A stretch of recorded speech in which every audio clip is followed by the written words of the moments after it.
So ito na nga, na-receive ko na yung in-order ko from Wee.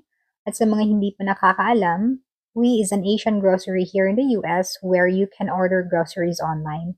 At in-order ko lang siya kahapon and ito na, na-receive ko na. So tara, unbox na natin. So dalawang box at dalawang insulation foil ba tawag nito?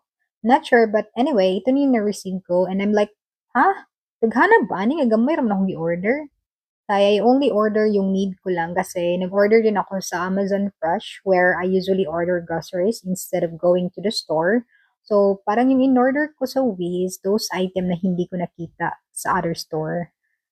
Actually, guys, one thing I noticed here in the US, hindi sila tipid when it comes to boxes or any grocery bags. Like, sobrang dami pang space where you can put a lot of stuff there, pero hindi. Like, as much as possible, wala'y nakapatong na item. Same thing here with my order. Sa amin kasi parang lalabas na yung ibang item sa box kasi sobrang puno na.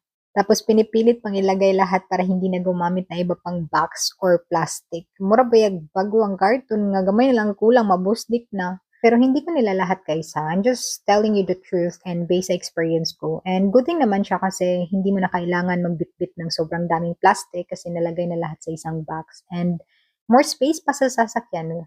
Kaso nga lang, sobrang bigat naman. And then, when it comes to frozen products, sineseparate talaga nila at nilalagay sa insulation foil. Tapos, maglalagay pa sila ng ice to make sure na hindi masira yung products. So, there you go guys. Ito na lahat yung in-order ko. And I'm not sure kung ilang days to maglalast, but I can always order online. So, that's it for today. Thank you so much for watching my video. Bye! Mwah!